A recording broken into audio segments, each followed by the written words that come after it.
Okay, I hear lots of great discussion, but I'm going to cut things off. So I'd like each group to identify a spokesperson who can tear that sheet off and come up here. I've been told by the AV people we want to keep things at the podium because they're filming this. So whoever gets here first gets to talk first.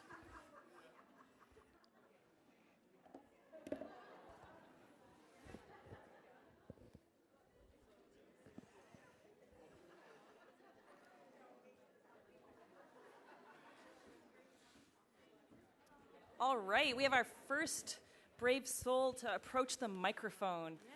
Okay, I'll hold this up for you. Okay. And if you see, if there's repetition on these, we don't need to repeat it over and over again. So our group is the one in the far back corner on the right.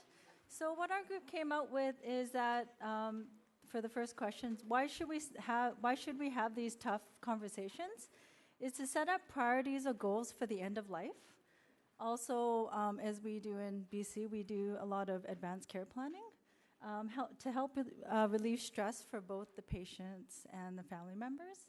Improve communication, which is hugely important in what we do.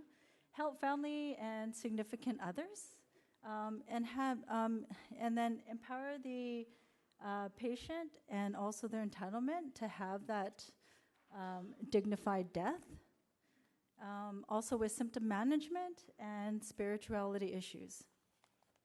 Excellent. Who wants to go next?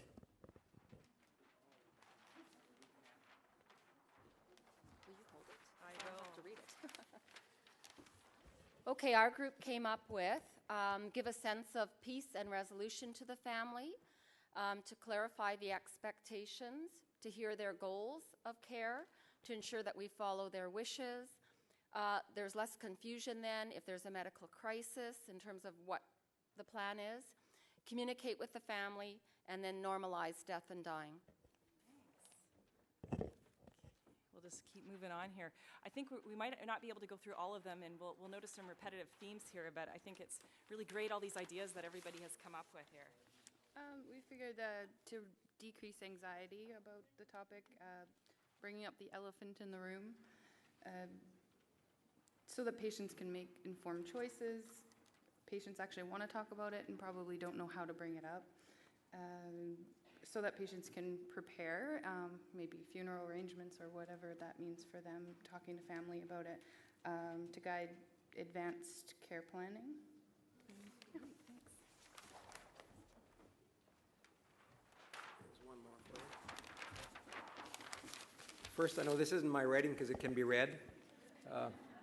So we had the same thing, set goals of care, meet the patient's needs, and again, I don't think people talked about resources, but we need to find resources, providing comfort, again, clarity, make communication, personal connection, help with transition, honor wishes, and get patients to think, plan ahead, do what everybody else. Great, thanks.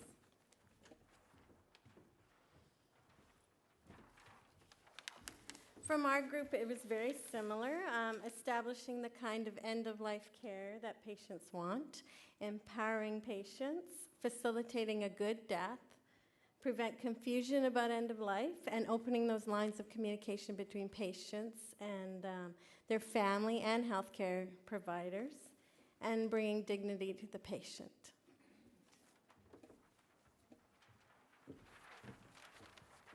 So again, just like a lot of other people said, we want to honor the wants and needs of the patient and family. We don't know until we ask. Tailor a care plan so we can meet their needs. And then help patients understand their own needs and what resources are available. They may not even know what they want out of their death or how they see their death until we start talking with them about it. Okay. So do any of the last three groups there have other things they wanted to add on? Or I knew you would do that. Come on up. Come on up.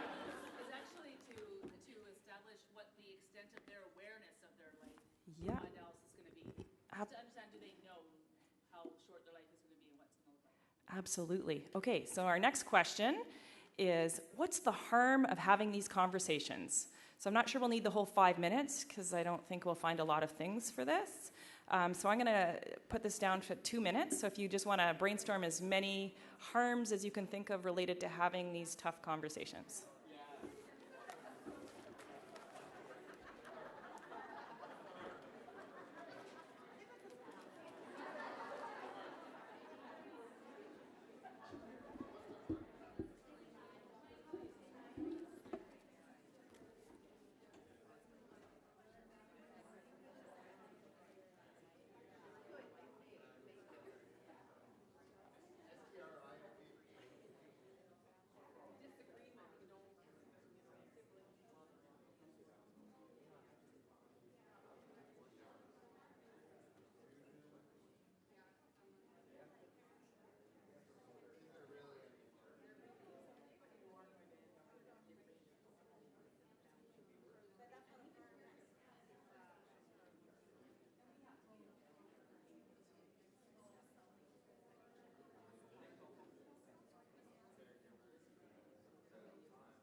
I do hate cutting off all this amazing discussion, but to keep things on time, I'm going to get you to rip those off and run up to the podium here so you can share your thoughts.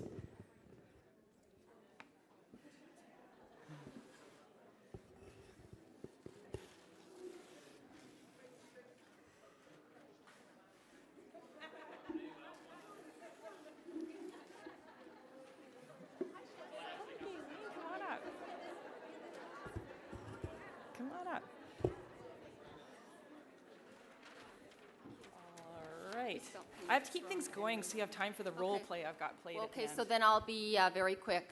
The first thing we came up with was empty Kleenex boxes, bringing out hidden conflicts among the family. There's discomfort for the patient and team, cultural practices, and difficulty to accept the reality. Great.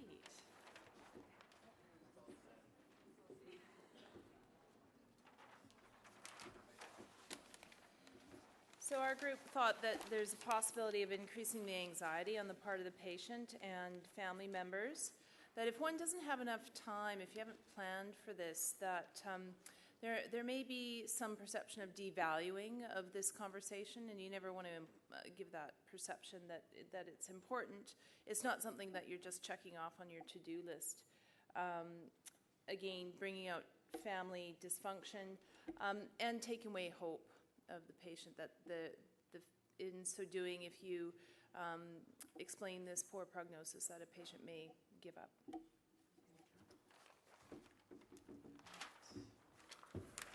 So a lot of similarities, but a couple of the additional things we had, that if it's done poorly, you might actually worsen the confusion if you don't give a clear message.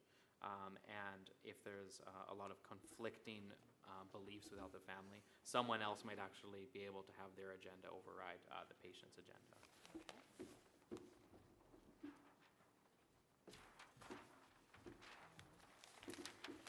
We also talked about anxiety of the patient, family struggle, like when there's disagreement among family members. That's why one of the reasons why we have difficulty with this. Also religious barriers that we may not be aware of as healthcare providers. And it also may bring to surface some unresolved struggles and experiences in life. Okay, so we talked about the fear of death, that it might raise that issue, and also the fear that they may be receiving less care, or it may limit their care if they decide to change their goal of care. It may bring up conflict with the family, some cultural differences, such as some cultures believe it could be suicide, stopping their dialysis, and they just don't believe in that. It could also bring up some miscommunication, that they may feel that we're telling them to stop when we're having these conversations.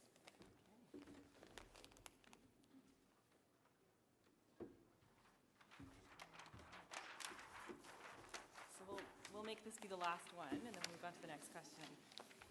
Our group talked about, you upset the patient or the family, they may not be ready for this conversation. Anxiety, difficulty accepting the end result. They may want specific answers, like, so when exactly is this going to happen? And we can't really give them that information. We can give them an idea, but family dynamics, complicated, like, they may have different views, different family members, and it causes a problem. Absolutely. It's amazing the consistency that's come out over and over again. And so the research actually shows that doing this doesn't actually take away hope from patients, and there is some anxiety, but I'm going to give you some tools at the end of this talk on how to have these conversations. So the next question is, what gets in the way of these conversations? So we've talked a little bit about this, but I want you to think about this broadly and think about what is getting in the way of us having these important conversations. All right, the time has come. Bring your papers up and we'll go through this next question.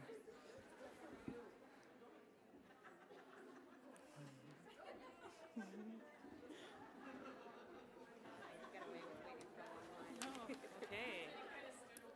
All right, so we said timing and time of the conversation, privacy issues,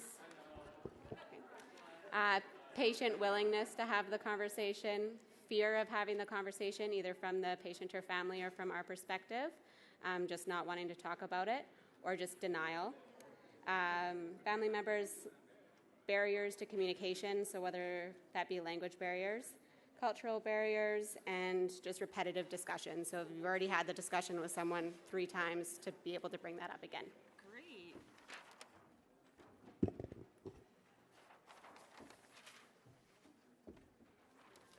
I was not paying enough attention, so I may repeat, sorry. So we were talking a little bit about we ourselves as healthcare providers are sometimes afraid to have these type of conversations with our patients. Sometimes there's not enough time to have these types of conversations because we're quite busy. And then we wondered, like, whose responsibility is it? Who takes ownership on actually providing that communication to the patient? We talked about actually setting up the time to have a family meeting, and fear of sharing. Sometimes patients have some fear of sharing their wishes with their family members. They're actually kind of scared that they're giving up, and they don't want to the family to perceive that as them giving up. And sometimes the patients are too sick or too tired to have these conversations, so we allow them to defer it, and that becomes, sometimes challenging. Those are our thoughts.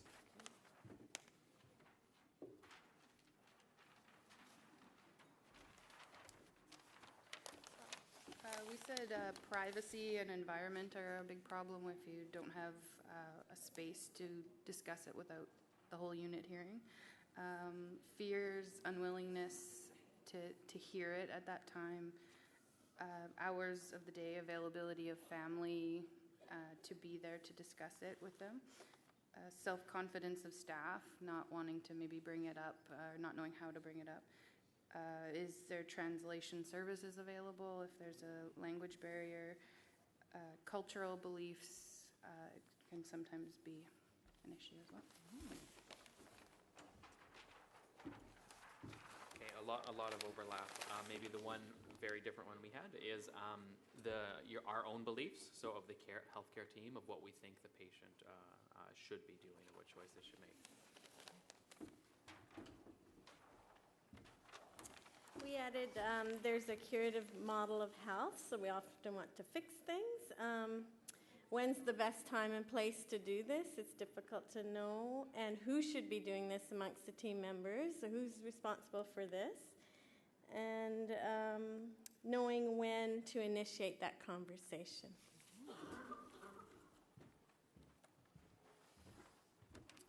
I think the only thing that we had different here was that there is no crystal ball when to have the conversation, and sometimes team members might not agree on the timing of things, and we had a little discussion that sometimes we think the nephrologist might have more information regarding prognosis than perhaps the social workers, nurses, or other healthcare providers. Okay. We'll just make this one the last one. Yeah. So the differences in ours is sometimes as healthcare workers, we actually don't have that comfort in having that conversation, even when the opportunity presents itself. And I know in other people, they said that there's not enough time and there's not enough resources. But having that time, resources, and having the staff well educated to support this conversation is highly, we think that's one of the barriers. And the patients feeling that this conversation is that it's their final decision. So they don't know that this conversation is just the beginning and to talk about their advanced care planning.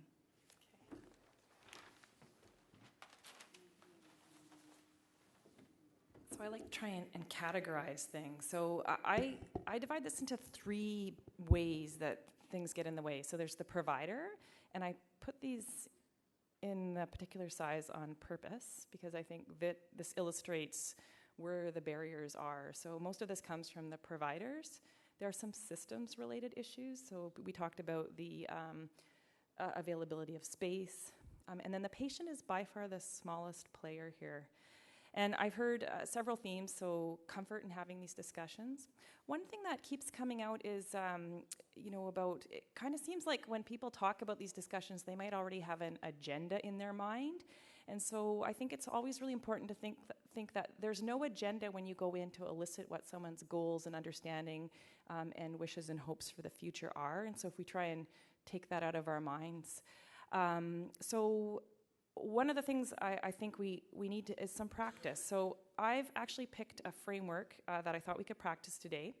And so what I'd like is everybody should have a copy of it on their desk. If you divide into groups of 3, I'd like you to delve deep into your mind and think of a situation where you think a conversation like this should have happened. And one person can take the role of the patient. Another person can be the healthcare provider using that guide I've provided. And a third person can be an observer. And so we've got lots of space here, so just pick a spot. And what we'll do is we'll try and, I'm not sure if we'll have enough time to get through this twice, but we'll try. Because everyone loves role-playing. But I think the key is you have to take advantage of every one of these opportunities to practice. And so I've heard over and over again, people don't feel confident. So there's some amazing communication experts in these groups. So take advantage of their skills and divide into groups of 3 and give it a go.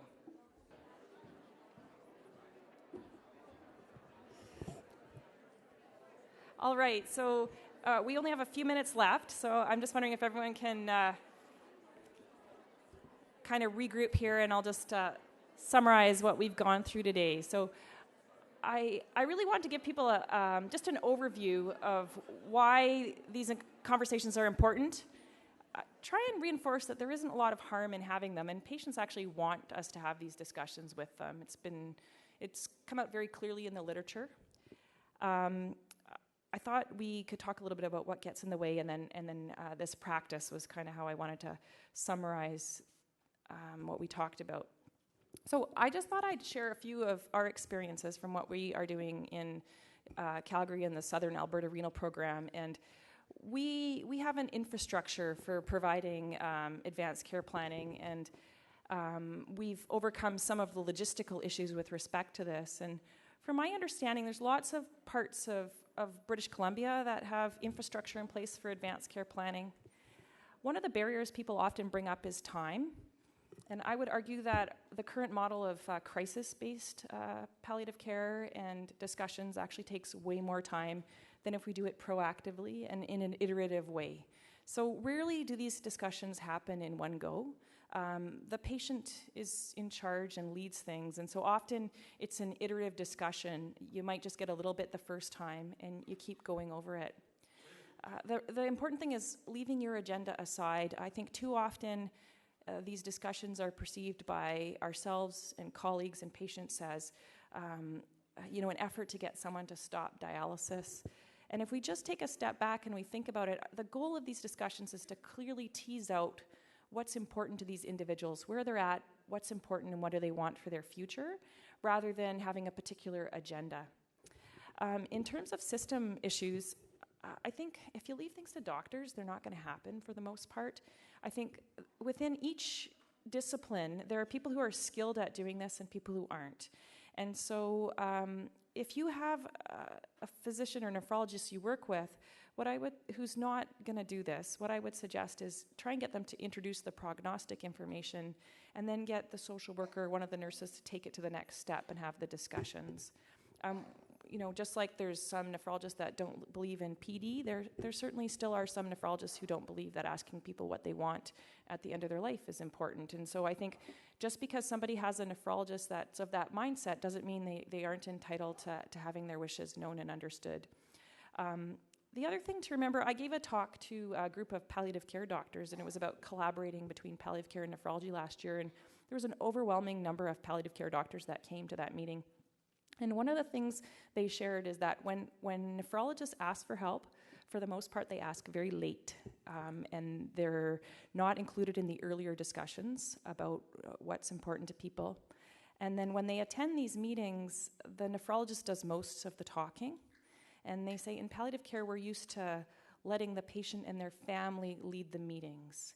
And so when you are having these discussions, this guide is a series of questions, and let the patient guide things and their family and answer clarify things for them and reflect back. But be quiet and let the conversation unfold rather than filling in all that silence. So you should really be spending most of the time quiet and listening, and that uncomfortable silence, if you just wait, often it gets filled in with some very useful information. The other thing is sit down, pull up a chair at the bedside. I've heard time being a barrier many times, and these conversations don't take as long as you think they're going to in most of the cases. The other thing I wanted to really bring up is that we fixate on the really difficult cases that cause us an immense amount of moral distress. Those cases are actually few and far between, but they seem to cloud everything we do about having these discussions. And so the majority of times, these conversations go fine and are very rewarding. And try not to let those tough cases stop you from having a conversation with your patients about what's really important to them. So I'll stop there. If you have any questions, please just come find me at lunch. And the two resources I wanted to just share with you is there's this excellent article. It is written from a physician's perspective, but it really synthesizes a lot of the information on communication. And the other thing is that Serious Illness Conversation Guide. That's the group out of Boston, so Susan Block and this Ari Denis Labs who have developed that, and it's available online through Creative Commons licensing, and you can just go and log in on their website, and there's all sorts of different resources there.